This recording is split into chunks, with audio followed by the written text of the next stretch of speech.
नीनांचं लग्न ठरलं होतं, साखरपुडा झाला आणि सगळ्यांच्या शुभेच्छांचा आणि चेष्टामस्करीचा वर्षाव सुरू झाला. घरामध्ये लग्नाची तयारी सुरू होती. असाच लग्नाच्या एका खरेदीनंतर तो आणि त्याचे आई बाबा निवांत बसले होते. आई तिनं खरेदी केलेली दाखवत होती आणि हे दोघे नुसते हो हो छान आहे असं म्हणत होते. बोलता बोलता आई म्हणाली, अरे जरा श्वेताला विचार तिला कोणता रंग आवडतो ते. परत उगाच नाराज नको व्हायला. असं पण आजकालच्या मुलींच्या आवडीनिवडी वेगळ्याच असतात. आता बाबा निनांतकडे बघून हसले. आता तुझा ढोल होणार निनांत, तयार हो. काय हो बाबा, काहीही, असं म्हणून तो उठून त्याच्या खोलीत फोन चार्जिंगला लावायला गेला. बाबांचं बोलणं आठवून त्याला हसू आलं. लग्न झाल्यावर आई आणि बायकोचं पटलं तर ठीक, नाहीतर खरंच आपला ढोल वाजतो रे बाबा, असं एका मित्रानं सांगितलेलं त्याला आठवत होतं. आपल्या बाबतीत असं काही होणार नाही. आपली आई खूप प्रेमळ आहे आणि श्वेता पण चांगली आहे, हसमुख आहे. त्यामुळे दोघींचं छान पटेल. शिवाय आईनेच तर पसंत केले श्वेताला आपल्यासाठी. त्यामुळे असलं काही आपल्या घरात होणार नाही. पण झालं तर, या विचाराने तो थोडा अस्वस्थ झाला. त्यासाठी आधी काय करावं लागेल याचा तो विचार करू लागला. त्याला काहीतरी सुचलं आणि जे सुचलं ते त्याने लगेच अंमलात आणायचं ठरवलं आणि फोन उचलला. 4 वाजता श्वेता नीनांनी सांगितलेल्या रेस्टॉरंटमध्ये पोहोचली. रिसेप्शनवर नाव सांगितल्यावर वेटरने तिला तिच्या टेबलजवळ नेले. ती तिथे पोहोचताच थोडा आश्चर्याचा धक्का बसला. तिच्या भावी नवऱ्याऐवजी भावी सासूबाई तिथे आधी येऊन बसल्या होत्या. थोडी निराश झाली, पण सासूबाईंकडे बघून मस्त हसली. त्या देखील थोड्या आश्चर्यानेच तिच्याकडे बघत होत्या. त्यांच्या समोरच्या खुर्चीत बसली. अगं निनांत कुठे? श्वेता म्हणाली, काहीच कल्पना नाही. मला त्याने आज सकाळी फोन करून इथे बोलावलं. हो न, मला पण म्हणाला तू घरून निघ, मी पोचतोच तिथे. फोन केला आत्ता तर म्हणाला बस मी आलोच. सासूबाई म्हणल्या, काय चालतं ना या मुलाच्या डोक्यात, काहीच कळत नाही. यावर दोघी हसल्या. तेवढ्यात वेटर एका ट्रेमध्ये काहीतरी घेऊन आला. मला काही नको असं श्वेता म्हणणार. तेवढ्यात वेटरने त्यांच्या टेबलवर 2 लिफाफे ठेवले. त्यावर दोघींची नावं होती. हे काय आता, असं म्हणत दोघींनी ते उचलले आणि फोडले. आतमध्ये एक पत्र होतं नीनांच्या हस्ताक्षरातलं. दोघींनी जरासं हसतच ते वाचायला सुरुवात केली. पत्र वाचून झालं. दोघी सासूसुना थोड्या विचारात पडल्या.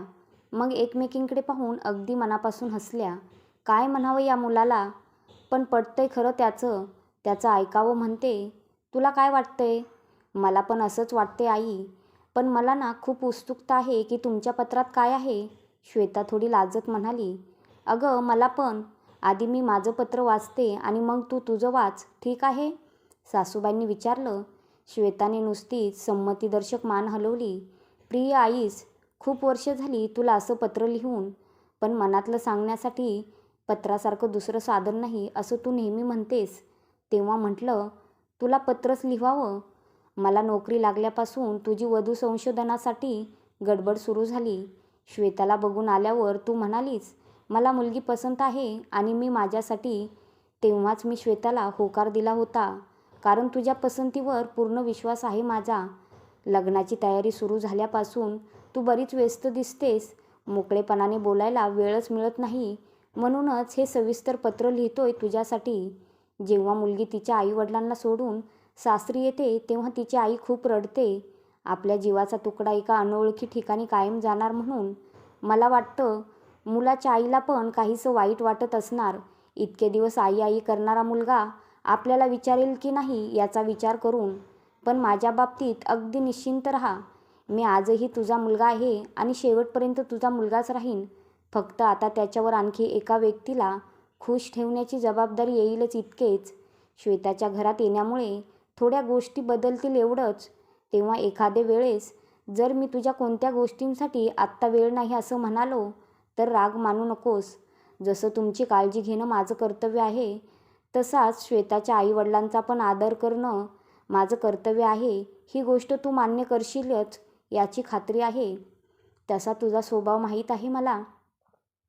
अगदीच आल्या आल्या तू श्वेताला सगळ्या जबाबदाऱ्या देऊन मोकळी होणार नाहीस आणि सुरुवातीला तिला सगळं जमणारही नाही. हळूहळू या घरात रुळत घराला समजून घेत जमेल तिला. श्वेता आणि मी दोघेही सुरुवात करणार तेव्हा आमच्या दोघांकडून काही चुका होणार. तशी ती हुशार आहे, लवकर ॲडॉप्ट करेल ही. पण नाहीच जमलं तिला तर तू समजून घेशील याची खात्री आहे मला. पण तुझी मदतही लागेल. तशी तिने मदत मागितली तर मला काम सांगते असा राग मानू नकोस. तिच्या पद्धतीने ती काम करेल, तिच्या आवडीची भाजी करेल, तिच्या आवडीचे पडदे लावेल. तेव्हा आता माझी आवड जुनी झाली किंवा मला काही किंमत राहिली नाही असं मानून नाराज होऊ नकोस. हे घर तिचंही असेल.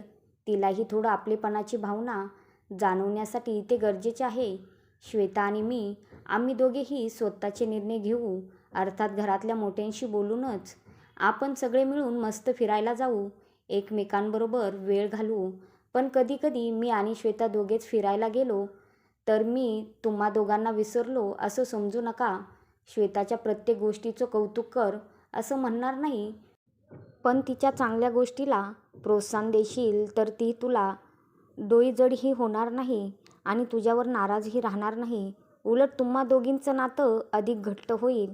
आई, तशी तू खूप प्रेमळ आहेस. तू खूप प्रेम करतेस माझ्यावर, तसंच तिच्यावर कर असं नाही म्हणणार मी.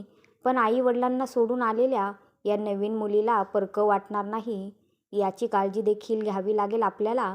चुकलंच काही तिचं तर शांतपणे तिच्याशी बोलून तिला सांग. नाहीच जमलं तुला तरच मला सांग. आणि हो, तू मला स्वयंपाकघरात लुडबुड करू दिली नाहीस, पण मी स्वयंपाक शिकून घ्यावा म्हणतोय. तुम्हा दोघींना तेवढाच बदल.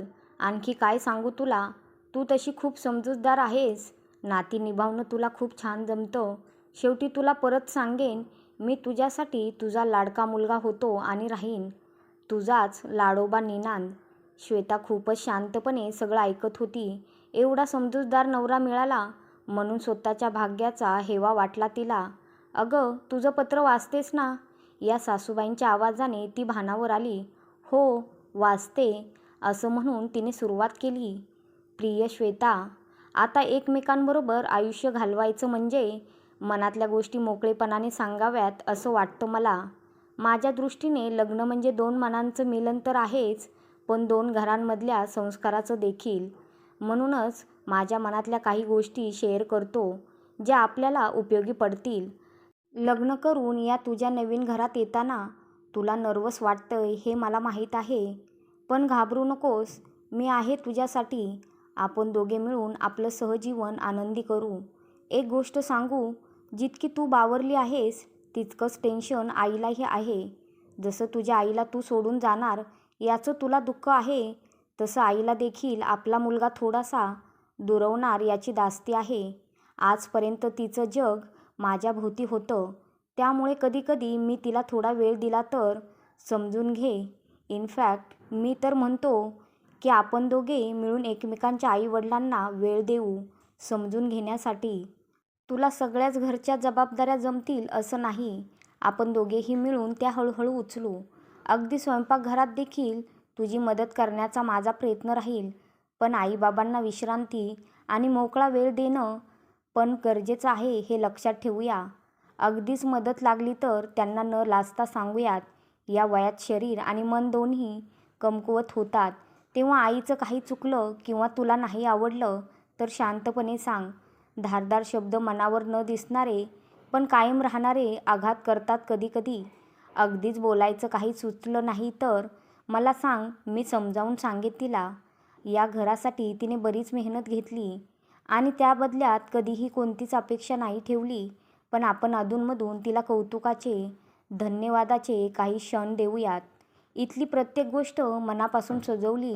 आता हे घर तुझं पण होईल, तेव्हा तुलाही तुझ्या आवडीनिवडीप्रमाणे ते सजवावं वाटेल. ते तू करच आपलेपणाने, पण आईला विश्वासात घेऊन. अगदी तुझ्या आईसारखं नको वागूस तिला एक वेळ, पण घरातील अनुभवाने मोठी व्यक्ती म्हणून तिचं ऐकून घे कधीतरी.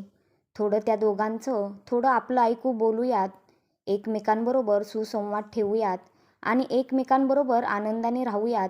आणखी काय सांगू तुला? जेवढं तुझ्याबद्दल माहीत झाले आत्तापर्यंत त्यावरून मला खात्री आहे तू या पत्रामागच्या भावना समजून घेशील. तुझा सुखदुःखाचा जोडीदार, निनांद. दोघीही एकमेकींकडे बघून अगदी मनापासून हसल्या. आणि त्यांना हसताना बघून इतका वेळ त्यांना लांबूनच बघत असलेला नीनान देखील हसला. एक घर, घरातील नाती जपणं, सांभाळणं हे त्या घरातल्या स्त्रियांचंच नाही तर पुरुषांचं देखील काम असतं. दोघींमधला भांडणाचा विषय होण्यापेक्षा दोघींमधला दुवा बनू शकतात घरातील पुरुष. आनंदी राहा, निरोगी राहा